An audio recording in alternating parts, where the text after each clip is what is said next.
Hello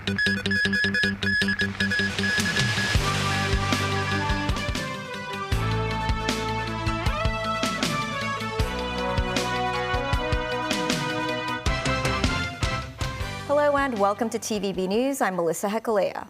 Russia celebrated the 80th anniversary of victory in World War II with a massive military parade in Moscow's Red Square, attended by guests from around the world. Russian President Vladimir Putin praised the contribution of the Allied armies in fighting militarism and fascism and helping to defeat Nazi Germany in the Soviet Union's Great Patriotic War. От государственный флаг Российской Федерации. Vladimir Putin presided over a grand military parade in Moscow's Red Square as he hailed the millions who sacrificed their lives for victory in World War II.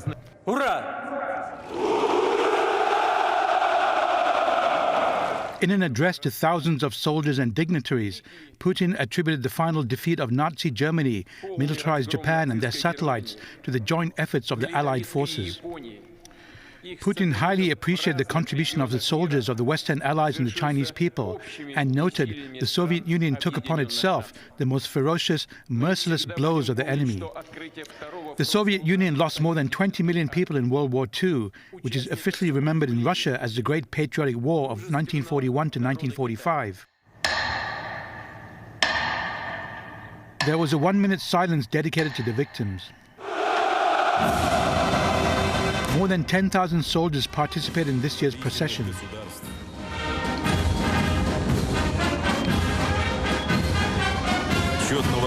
The Chinese People's Liberation Army was among the military units from 13 countries that took part in the parade.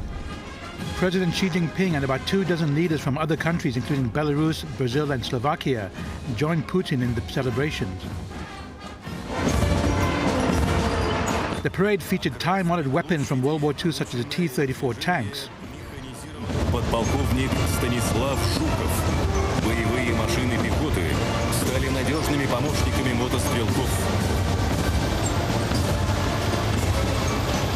Iskander short-range ballistic missiles, S-400 air defense missile systems, the Yars continental ballistic missile system, the combative drones such as Geranium-2 and Orlan were also among the military equipment on display. These drones were reportedly used in Russia's war in Ukraine, according to Russia's state media. Xi, who is on his 11th visit to Russia since 2013, was a guest of honor at the parade. Nazri Karim, TVB News. A political academic said China and Russia will forge even closer cooperation in the future as they tackle global geopolitical challenges. At the Victory Day military parade, President Xi Jinping and Russian President Vladimir Putin appeared together. Xi and Putin often chatted to each other during the parade. Chu Yu-lok, an international relations academic, said the two leaders have created an impression that they are inseparable. He said their relations suggest closer cooperation as they face geopolitical challenges together. Security in Moscow was ramped up ahead of the Victory Day military parade. Internet restrictions were in place in at least parts of Moscow. Danny Zhou reports. During the early hours of Friday, Russian authorities tightened security in some areas of Moscow ahead of the military parade. Roadblocks were set up along the passage towards Red Square. Armed soldiers were garrisoned at major intersections to prevent non-official personnel and vehicles from passing. Streets where the parade convoys will be passing by were enclosed, with all shops halting services. Security forces were on patrol on Red Square and in the vicinity of the famed St. Basil's Cathedral. Many people across Russia went to Moscow during the 4-day public holiday in time for commemorations. It's very great because it's our victory. My grandmother, grandfather, my father, my mother. Some Chinese tourists were also there to enjoy the festival vibes. Ms. Zhao said she's eagerly looking forward to the performances by contingents from the Chinese Liberation Army Honor Guard, which would be the highlight of the event. Internet restrictions will be in place across several regions, including Moscow, during the Victory Day celebrations. A new centre close to Red Square offers live room and studios for certified foreign journalists to watch the live broadcast and cover the event. Danny Zhou, TVB News. Many countries welcomed the first ever American Pope as Robert Prevost assumed the title of Pope Leo XIV.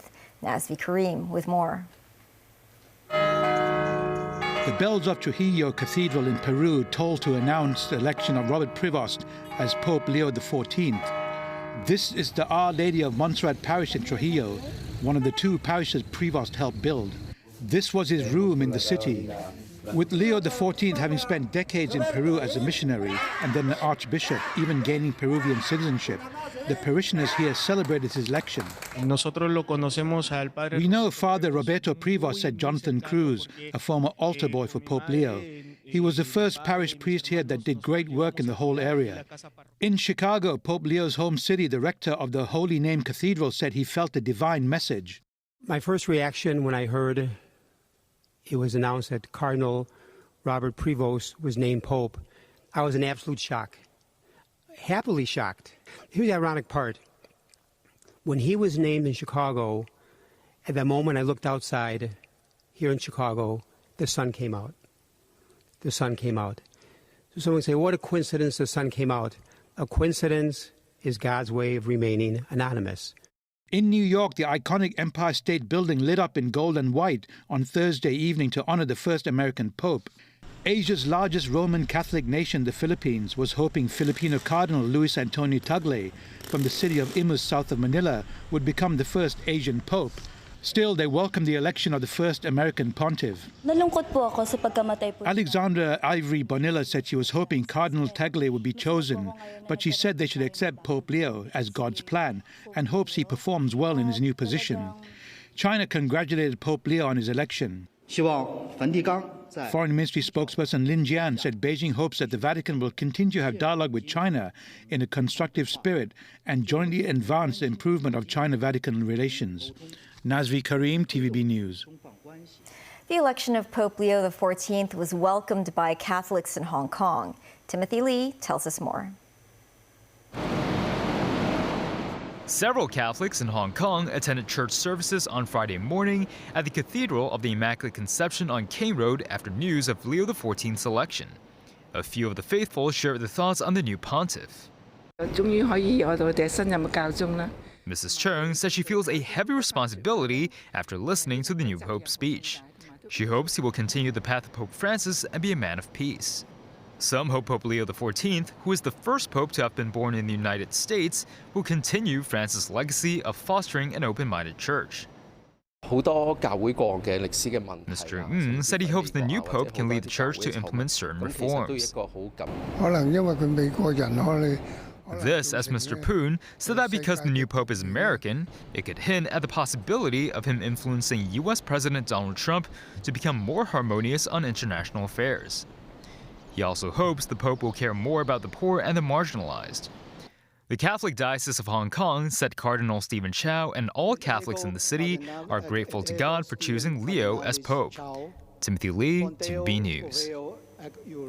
The ICAC arrested 16 people on suspicion of bribing staff members of a logistics company to help deliver banned e-cigarettes to customers. Mimo Singhai reports.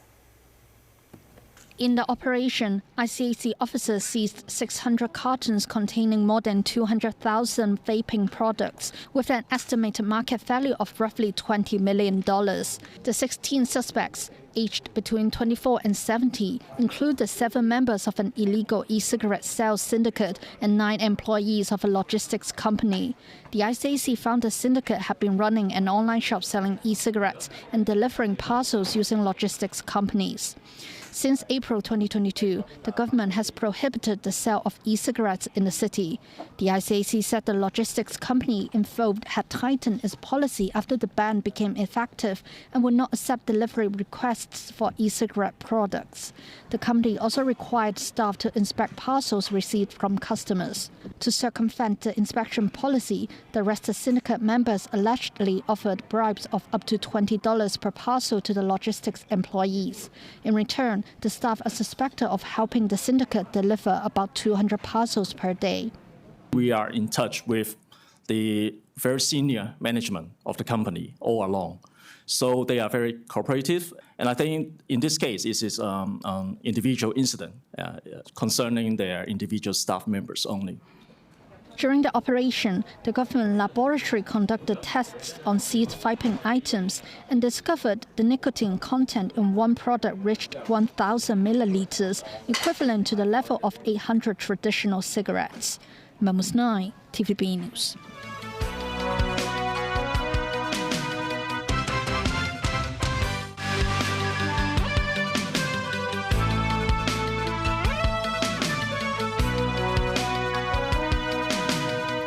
Welcome back. The United States and United Kingdom say they've agreed on a deal that would ease tariffs and boost trade between the two traditional allies. Nazvi Karim with details. British Prime Minister Keir Starmer on a phone call with US President Donald Trump as they seal a trade deal. Trump linking the agreement to the Allied victory in World War II. This morning, I'm thrilled to announce that we have reached a breakthrough trade deal with the United Kingdom, incredible country.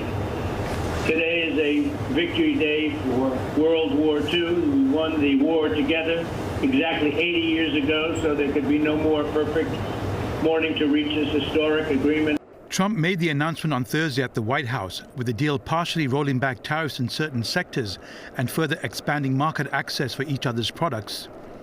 Britain will reduce or eliminate non-tariff barriers and expand market access for US products such as beef, ethanol and some industrial goods. The agreement also creates a new trading union for steel and aluminium, while the UK will remove tariffs on steel exports to the US.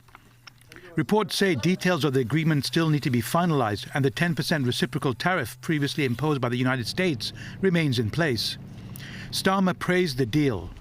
Really important deal. This is going to boost trade between and across our countries. It's going to not only protect jobs but create jobs, opening market access. And as you say, Donald, the timing couldn't be more apt, because not only was it 80 years ago today that victory came for Europe after and at the end of the Second World War, but of course on that day the UK and the US stood together as the closest of allies. This is among the first bilateral agreements the US has made in the wake of its controversial tariff policies. Nazvi Karim, TVB News. Events were held across Europe to remember Nazi Germany's unconditional surrender in World War II. Daniel Rao tells us more.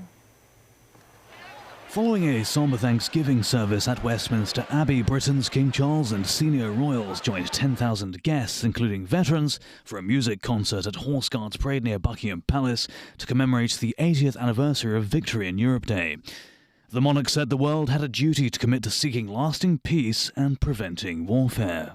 We should also rededicate ourselves, not only to the cause of freedom, but to renewing global commitments to restoring a just peace where there is war, to diplomacy and to the prevention of conflict. For, as my grandfather put it, we shall have failed, and the blood of our dearest will have flowed in vain if the victory which they died to win does not lead to a lasting peace founded on justice and established in goodwill. French President Emmanuel Macron led a ceremony in Paris. The president laid a wreath in front of a crowd at the statue of General Charles de Gaulle, who led the French resistance against Nazi Germany. A presidential motorcade drove up the Champs-Élysées to the Arc de Triomphe, followed by Republican Guard on horseback and a marching band. Macron presented the Legion of Honor to a 98-year-old former resistance fighter before the Patrie de France performed a flypast to end the commemorations.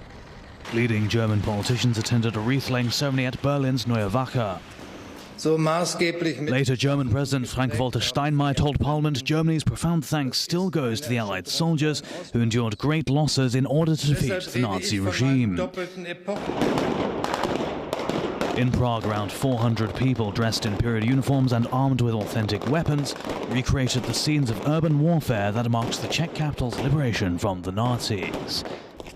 Dan Roll, TV News. Back locally, the Communication Authority has approved an application by Television Broadcasts Limited for a change in shareholding structure. Thomas Hoy, executive chairman of the company, is now an important shareholder. Hoy said he is confident about the long-term growth prospects for the group. In a sales and purchase agreement between Thomas Hoy and Kenneth Shu Kin, Mr. Shu agreed to transfer his shares in a company named YLH to Thomas Hoy. YLH indirectly holds some 25% of the shares of Television Broadcasts Limited. The deal was completed today following approval by the Communication Authority, and Thomas Hoy now controls YLH, which is a main shareholder of the company. In a bid to promote the local low-altitude economy, Cyberport is hosting a two-day exhibition featuring cutting-edge drone technology. Timothy Lee reports. The opening ceremony was held today with Cyberport's two-day low-altitude economy exhibition featuring 12 exhibitors showcasing innovative applications of the LAE sector. Several industry experts and representatives shared ideas on topics such as LAE's application and relevance in the city, as well as displaying pilot projects, including SF Express's drone medical delivery and adverse weather-resistant drones. Lawmaker Elizabeth Quat, who participated in the gala today, noted some of the latest developments in the loosening of restrictions on the use of drones to facilitate the rise of the LAE sector in Hong Kong. She also shared future plans for the government's LAE regulatory sandbox pilot scheme. About the law amendment of LAE, I believe the government will submit the law amendment proposal to LegCo by the end of this month. Will release the weight restriction to 150 kg and also allow drones flight with people. After the law amendment, or even before the law amendment completes, we believe the government will allow the second phase of the sandbox submission.